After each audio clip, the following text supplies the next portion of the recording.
In the war-torn enclave of Gaza, a boundary invisible to most residents is rapidly becoming one of the greatest sources of fear and uncertainty. Known simply as the Yellow Line, this demarcation was drawn under a ceasefire agreement that went into effect on October 10, 2025. Its stated purpose: to establish a clear line of deployment for the Israeli military and a division of the territory of the Gaza Strip. But for many Palestinians, the line is anything but clear. Residents of eastern Gaza City describe what they feel is escalating pressure: unexplained tank movements, new boundary markers, and a creeping sense that they are being squeezed into ever narrower spaces. In neighborhoods such as Ashraf, Al-Nazars and Baghdad Street, families say their homes lie in limbo, not officially beyond the line, not officially inside, but vulnerable nonetheless as the line appears to shift. For one displaced man, the sense of confusion is overwhelming. He describes returning to a field only to find concrete blocks and yellow-painted poles marking a line he did not know existed, or did, but whose precise location he could not confirm. The risk, as he puts it, is that one misstep might lead to fatal consequences. According to Gaza's government media office, the Israeli army advanced its deployment about 300 meters beyond the agreed boundary in eastern Gaza City, effectively expanding the yellow marker area and trapping dozens of families who were unable to escape when tanks rolled into the neighborhood. Many of these households now say they cannot tell whether they are inside or outside the line and whether returning home will expose them to imminent danger. Officials in Gaza report that since the ceasefire took effect, Israeli forces have amassed in areas east of the line, while Palestinians are squeezed into the western parts of the Strip. These western portions are increasingly overcrowded. The move into eastern zones has left many with little access to basic services, abandoned homes, or fields they cannot safely reach. Human rights groups observe that the majority of agricultural land once accessible to Gazans lies east of the line, now under Israeli control, severing livelihoods and trapping families in tents or on rubble. As one aid worker put it, the entire boundary has not been marked, so many Palestinians do not know exactly where it is. That was the observation from Gaza City on the ground. With tanks in the eastern neighborhoods and yellow-painted blocks occasionally appearing, the sense of being caged in is strong. What scares us the most, one woman said, is that we could go to our home or we could try to reach our fields and be told we crossed the yellow line and be shot. It is a fear born of recent events. Medics and civil defense officials report multiple residents were killed after approaching or attempting to cross the line, despite having documents or assurances they were returning to their homes. In one interview, a displaced Palestinian man, 36 years old, said, "We are still living in tents. The cities are rubble, the crossings are still closed, and all the basic necessities of life are still lacking." His words reflect a broader anguish. The ceasefire may have doused the most intense waves of bombing, but the everyday struggle for safety, shelter, and certainty continues.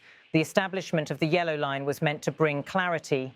A map published by the Israeli military soon after the ceasefire shows it, running several kilometers into Gaza from the eastern border. In some places 1.5 kilometers, in others up to 6.5 kilometers. Yet on the ground, the markings have been inconsistent. Some communities reported seeing no physical signposts. Others encountered concrete blocks placed deeper than the agreed line, effectively expanding the zone under direct Israeli oversight. From the perspective of human rights organizations, the result is that around 57.8% of the territory of the Gaza Strip is now under direct Israeli control, limiting movement for Palestinians and turning large tracts of land into free fire zones, according to some interpretations. Families east of the line are at risk of being killed for simply approaching or crossing what many describe as an invisible frontier. In the testimonies of Gazans, the line is more than symbolic. It is a dividing line between relative safety and existential threat. One father explained he would avoid nighttime trips to the latrine because the route lay near the yellow markers, and he could not guarantee where the line ended. Another mother spoke of being prevented from reaching her child's school because, she said, the path crossed into the zone east of the line, and the teacher confirmed the area had been declared restricted. The fear is that this arrangement will become permanent.